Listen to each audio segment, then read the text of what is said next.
กองประชุมสรุปการจัดตั้งเคลื่อนไหวเวียกงานประจำปี 2025 และวางทิศทางแผนการปี 2026 เพื่อเสริมฉลองวันสร้างตั้งองค์การจัดตั้งสหพันธ์แม่หญิงลาวครบรอบ 71 ปี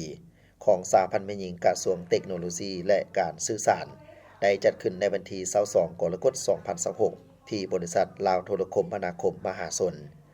ให้เกียรติเข้าร่วมของสหายปริญญาเอกสันติสุขสิมมาลาวงศ์กรรมการศูนย์กลางพรรครัฐมนตรีกระทรวงเทคโนโลยีและการสื่อสารมีสหายแก้ววิสุขโสรพม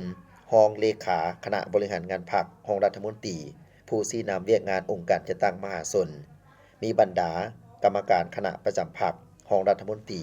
กรรมการคณะพรรคกระทรวงเลขาหน่วยพรรครากฐานเลขาคณะพรรครากฐานประธานสหพันธ์แม่หญิงเลขาคณะบริหารงานสาวหนุ่มประธานกรรมบาลคณะบริหารงานสหพันธ์แม่หญิงกระทรวงและเอื้อน้องแม่หญิงจากรากฐานและหน่วยสหพันธ์แม่หญิงอ้อมข้างกระทรวงเข้าร่วมในกองประชุมผู้เข้าร่วมได้รับฟังบทสรุปการจัดตั้งเคลื่อนไหวเวียกงานประจำปี 2025 และทิศทางแผนการประจำปี 2026 ของสหพันธ์แม่หญิงกระทรวงเทคโนโลยีและการสื่อสารทางด้านดีผลงานด้านอ่อนและข้อคงค้างที่จะต้องได้สืบต่อในการจัดตั้งปฏิบัติในต่อหน้าพร้อมเดียวกันนี้กองประชุมได้เปิดบั้นแข่งขันข้อแข่งขัน 3D เฉพาะประจำศกปี 2026 หา 2030 ของสหพันธ์แม่หญิงกระทรวงเทคโนโลยีและการสื่อสารเพื่อให้การเคลื่อนไหวเวียกงานแม่หญิงติดพันกับเวียกงานวิชาเฉพาะในแขนงเทคโนโลยีและการสื่อสารพร้อมทั้งได้มีพิธีมอบใบย่องยอให้แก่เอื้อน้องแม่หญิงอ้อมข้างกระทรวงเทคโนโลยีและการสื่อสารจำนวน 1,000 กว่าสหายที่มีผลงานดีเด่นในการจัดตั้งปฏิบัติข้อแข่งขัน 3D สมัยที่ 8 ปี 2021 หาปี 2025 และนอกจากนี้ก็มีเวทีสนทนาแลกเปลี่ยนภายใต้หัวข้อสิทธิความยุติธรรม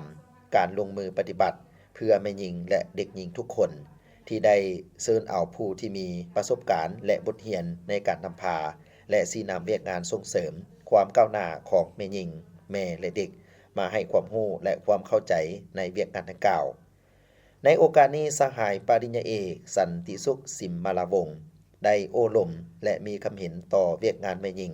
โดยเน้นหนัก3ปัญหาหลักคือเอาใจใส่ด้านการเมืองแนวคิดให้เอื้อน้องแม่หญิงเพื่อสร้างความสามัคคีเสริมขยายบทบาทของแม่หญิงในการนำพาทางเวียกพรรคและเวียกรัฐส่งเสริมการมีส่วนร่วมทุกองค์การจัดตั้งทางด้านการเมืองสังคมปลูกจิตสำนึกให้เห็นได้ความสำคัญของเวียกงานแม่หญิงโดยถือเวียกงานการหันเป็นดิจิตอลติดพันกับเวียกงานข้อแข่งขัน 3D และพร้อมกันเอาใจใส่เคลื่อนไหวเวียกงานแม่หญิงอย่างเป็นขบวนการฝึกฝนให้ติดพันกับขบวนการรักษาและพัฒนาสร้างแนวคิดจิตใจให้ฝึกฝนในการสอบรู้หำเฮียนและสร้างขบวนการแม่หญิงให้ติดพันกับคำขวัญแม่หญิง 3D พลเมืองดีพัฒนาดีสร้างครอบครัวดีมีความผาสุกโดยเฉพาะการจัดตั้งพันขยายคำขวัญเฉพาะของเอื้อน้องแม่หญิงแขนงเทคโนโลยีและการสื่อสารคือแม่หญิง 3D เก่งดิจิตอลเรียนรู้และนำใช้ปัญญาประดิษฐ์เพิ่มทวีหัวคิดประดิษฐ์สร้างใหม่เสริมความเป็นเจ้าการในการนำใช้บรรดาเทคโนโลยีดิจิตอลเช่นปัญญาประดิษฐ์โดยนำใช้ให้เป็นประโยชน์ที่สุดให้ถูกต้องและสอดคล้องกับคำขวัญเฉพาะเวียกงาน 3D ของแม่หญิง